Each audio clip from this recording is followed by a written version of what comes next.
Hello, ladies and gents, it's Hagbard Celine here, and I will say immediately, as I am putting in the description, that this is not a real video, per se. This is a collection of a lot of the videos that I could find that were related to a video I did last week, where people are giving confessionals about their before and after re-education. I'm not going to comment over these, really. I'm making this reel for posterity's sake, to remember that once upon a time, people were put in front of a camera and made to confess their previous sins and admit that now they have been properly educated. If you feel like watching, enjoy the Cringe compilation for all intents and purposes. I have done no edits, I have done no changes aside from to resize and fix the audio on the ones that needed fixing. So, if you feel like watching this Cringe compilation, enjoy, and if not, I completely understand. Have a good one, folks. At the beginning of this course, I did not have any previous knowledge of the feminist movement, and therefore would have defined feminism as a way of thinking or movement to support and fight for women's rights. Now that we are 3 weeks into this course, and have read and discussed readings on feminism, I would define this term as a movement to end oppression against women. The readings this class have done everything to shape my current understanding of feminism. If I had to choose a few readings to teach a friend about all that feminism encompasses, I would choose the readings assigned for this class. The most influential reading, in my opinion, was the reading by Peggy McIntosh called White Privilege: Unpacking the Invisible Backpack. This reading helped me personally realize how I could contribute to the feminist movement by realizing the fact that my privilege is oppressing others whether I'm aware of it or not. Social media has helped me realize how oppression is so widespread. It's concerning to me now that I know and notice the amount of oppression that is spread and fueled by the media right in front of everyone's faces. However, now that I'm aware of what I'm watching and reading, I'm glad to see the feminist movement gaining support and momentum in creating a change. If I had to write a definition of feminism before reading any of the course material, it would probably be a rather distorted one. Like many others, I seem to have the idea that feminism consisted of hating men and thinking that women should be above men. It can be easy to go along with this misconception of feminism because it is ultimately what society has come to accept. However, I now realize after the first 3 weeks of this class that feminism is actually a way of thinking. In my opinion, feminism is a movement that aims to end sexism and advocate for women's equality. All of the readings influenced my ideas in the sense that I realized how many people in today's society face oppression. Whether you may be gay, straight, white, colored, male, or female, and this list infinitely goes on, everyone faces oppression. One of the readings that really stood out to me was Peggy McIntosh's article, White Privilege and Male Privilege. McIntosh explains how she has always thought of racism as something that puts others at a disadvantage, which it certainly is, but how she never realized that it was putting herself at an advantage. She goes through a list of 46 conditions that she encounters on a daily basis that put her at an advantage to people of color, such as being called a credit to her race or always having the privilege of being in the company of other people of her race. I never realized how prevalent inequality is in our society, and it really can apply to any group of minorities, not just females. I think being exposed to feminism on social media has given me a more positive understanding of feminism. With social media outlets, feminist videos and articles are more easily accessible for me, and without access to the Facebook group as well as the feminist pages on Facebook, it is probable that I would rarely be exposed to these articles that have taught me the true definition of feminism and helped me to appreciate the feminist movement. I thought that feminism was a movement meant to raise awareness of issues which persecuted women, such as the wage gap or discrimination in the workplace. My past experiences to feminism also made it appear to be anti-male. However, through this course in reading feminist writings, I've learned that feminism and its ideals aim to end oppression and promote equality across gender, sexuality, sex, and race. I found that its philosophies can extend to most aspects of our society. Feminism isn't meant to suppress one gender while lifting up another, but rather meant to eliminate all oppression across all of the genders, proving all to be equal. The readings have showed me that there is a clear difference between a person's sex, gender, and sexuality, where I was unclear about the distinction before, and that feminism is a movement which doesn't prove any one person to be the cause of oppression, but rather the society that we live in. The social media aspect of this course has drastically increased my exposure to feminist issues, causing me to be more educated about feminism in general, so now I'm much more of a supporter of feminism.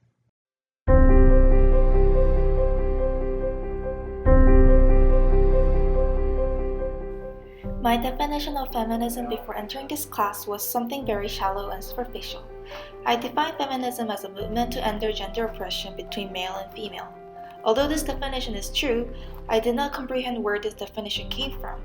At this point of class, I will still define feminism the same as I mentioned above, but through in-class readings, I gained more deeper understanding of the historical footprints of feminism as well as how feminism is viewed in the 21st century. Historically, the fight of feminism sparked after the Civil Rights Movement, which was to end the racial segregation between black and white.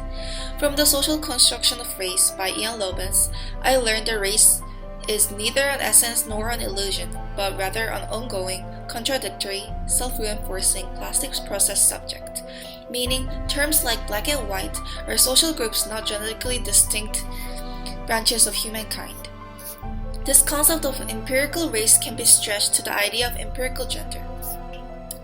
In White Privilege and Male Privilege, Peggy McIntosh draws a very nice connection that both white privilege and male privilege are an invisible package of unearned assets and men's reluctance to acknowledge these granted privileges. This reading was most influential to me since I believe this granted privilege is used as an excuse to give more authority to men. This privilege granted to men prevents women from moving forward and holds their feet to men's oppression.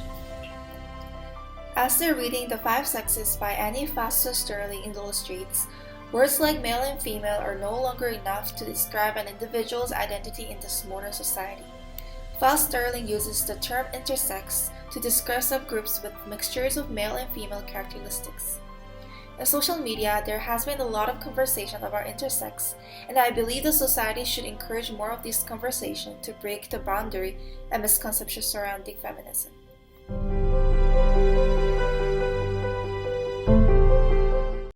Feminism in the age of social media has allowed me to look at social issues in a lens that I never truly explored before. Before this class, if I had to give a definition to feminism, I would have said that feminism was simply a gender power struggle. However, it became clear to me that this is a misconception all too common to the feminist ideology. Our first reading, Faux-Cult, Femininity, and Modernization of Patriarchal Power by Sandra Barkey, gave me a sound idea of what feminism really is. A movement to end sexism, sexist exploitation, and oppression. Feminism is all about equality, not a battle between the sexes. Another reading that really influenced me was The Five Sexes by Foster Sterling, as it introduced me to thoughts about gender I had not previously considered. The idea of a binary gender system never bothered me until Sterling showed me how gender was a spectrum and how wrong it was to use a conventional two-party system. The system we have in place today excludes nearly 4% of the population and makes it extremely hard for people to identify with their true gender.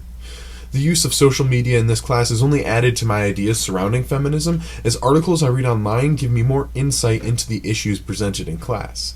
For example, the page Everyday Feminism has an article about a black individual who is unsure about his gender, but the intersectionality between his race and supposed manliness makes others identify him as a man when this isn't necessarily the case.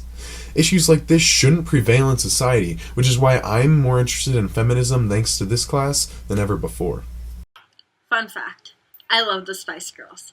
And as a result, my initial understanding of feminism corresponded to the notion of girl power, an idea that women should be confident and take control of their own lives, making decisions independent of men and showing them who's boss.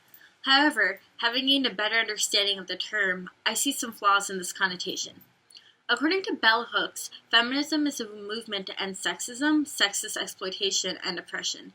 Interpreting it as an ideology helps broaden the spectrum of what we can apply the term to, because, despite common misconception, I can still wear makeup and be a feminist. I can shave my legs and still be a feminist. I can do a lot of things and still be a feminist. Feminism is not about surpassing men, so definitions should not pay attention to gender, but rather advocate for equality over all social constructs. But there's many factors involved here. Growing up with social media made issues I would have once never paid attention to catch my eye. I remember scrolling through Tumblr and coming across a photo collection called Women Against Feminism, or hearing that one of my classmates was suspended for wearing a meninist shirt to school.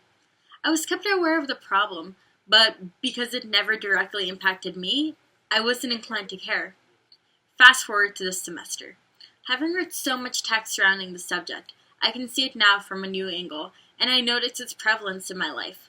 Our readings, particularly Chapter 1 of Feminism is for Everybody, helped me understand the true purpose of the movement. I thought I didn't care about feminism, but in reality, I just didn't understand it. Before I entered this course, much of my experience with feminism came through social media and articles on websites like Facebook and Tumblr. My ideas about feminism were much more nebulous then than they are now, after responding to and discussing our readings, and I probably would have had a harder time coming up with a clear definition of feminism before taking this course. I would have defined it as a movement that calls for equal rights for women, whereas now I define feminism like Bell Hooks does, as a movement to end sexist oppression, and I realize that those two definitions don't mean the same thing, and that equal rights doesn't necessarily mean the end of sexism. Chapter 1 of Bell Hooks' book, Feminism is for Everybody, was definitely the most influential reading in my mind, because it was the most general and was aimed at readers who, like me, are new to feminist theory. It helped me to make a very important realization, that men and women are different, and implying they are different is not anti-feminist. I used to think that that was anti-feminist, and it would cause problems for me when I unnecessarily took offense at other people's statements to the contrary. Bell Hooks helped me to coexist more easily with others while still maintaining a heightened feminist critical consciousness, and I am looking forward to gaining similar insights from other readings as we move forward with the course material.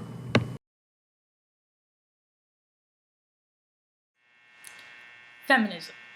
I used to think feminism was all about females given its name. I had heard terms such as pay gap and equal rights thrown around, but nonetheless I didn't think feminism affected anyone but females. If you had asked me to define feminism 3 weeks ago, I would have said it was a movement for equal rights between men and women, but mainly because that's what I had heard on social media.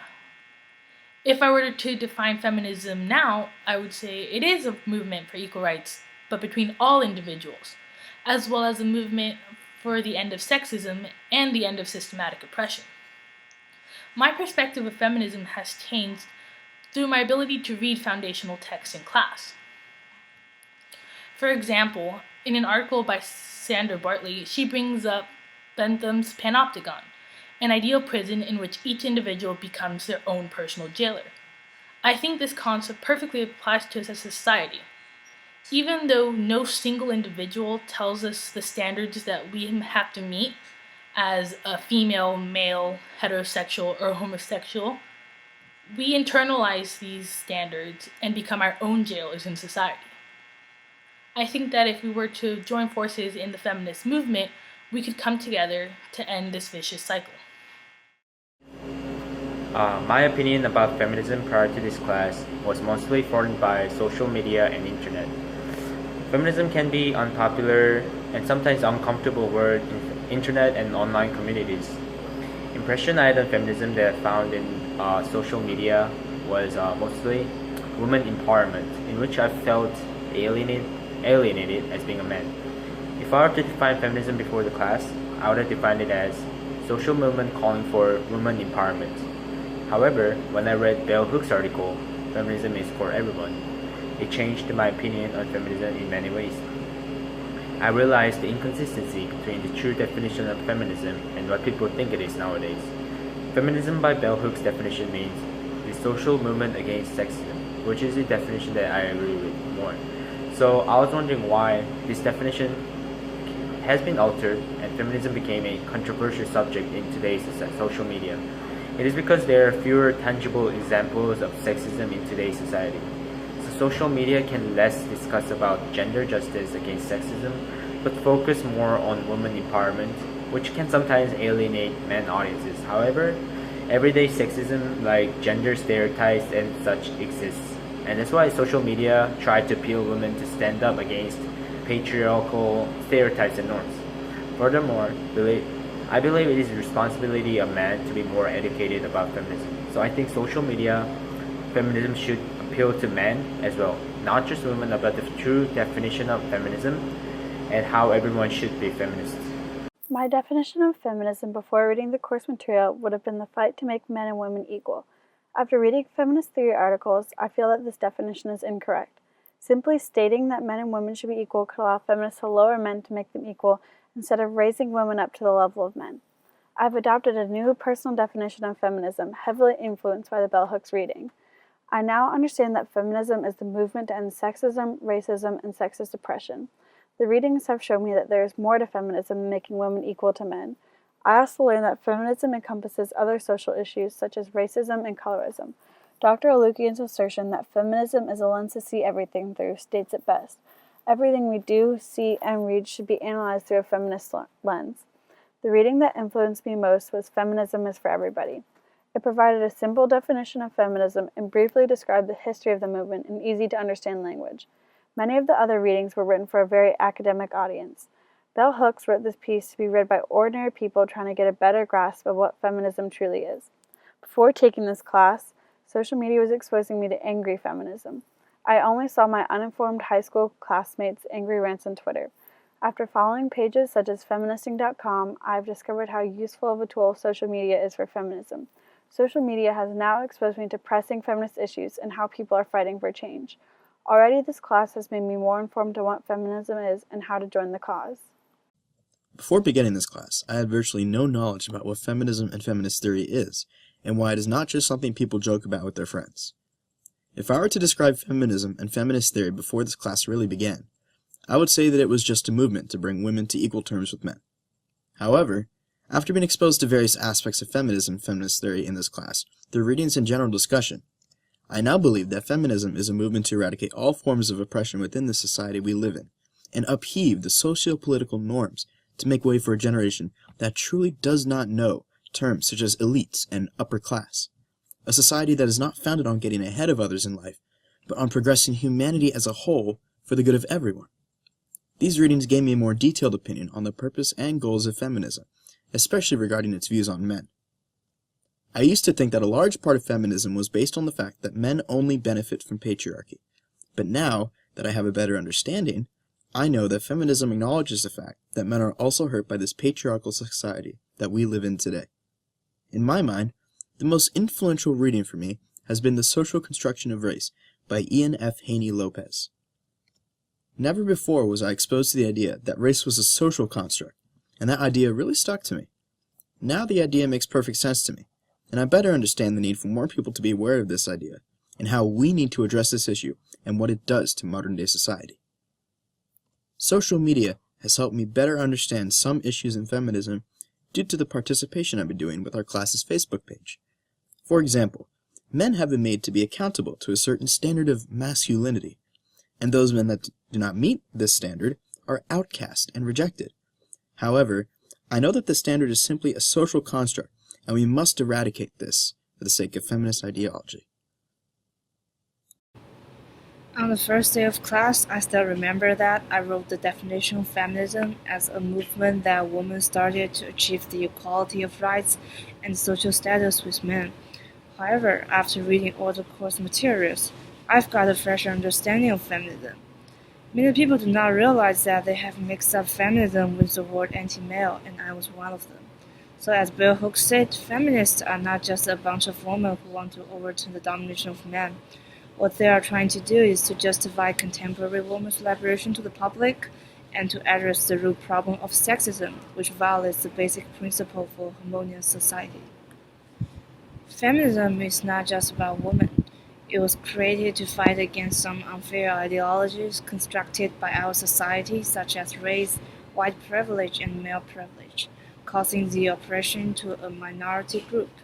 Sometimes women can also be the enemies of feminism, as long as they subordinate themselves under the oppression of sexism.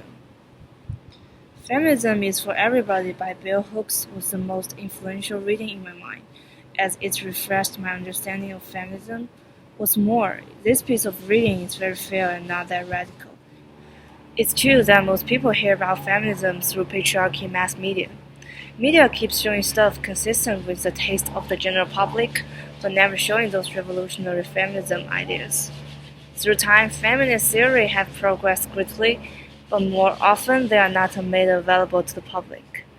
Those theories are restrictively embraced by materially privileged and high literate women who are still within the feminist circle. Feminism, it's a buzzword. It's about equal rights. Women can vote. Women can run for president. Women don't have to quit their jobs when they have kids. I want to be the CEO of a company, and this is a realistic goal as long as I find a company that supports women and I understand that I will not make as much money as my male counterparts.